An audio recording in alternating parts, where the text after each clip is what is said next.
If you're using Phantom Wallet, follow these steps. Click the menu icon in the top left.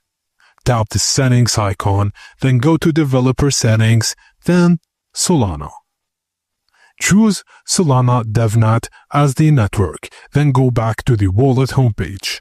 Tap your wallet name and copy your DevNet wallet address. Now, on the Faucet page, switch the network to DevNet in the drop-down menu if it's not already selected.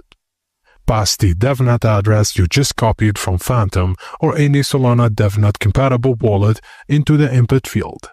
Now choose the amount of test SOL you want to request, and then click the Confirm Airdrop button.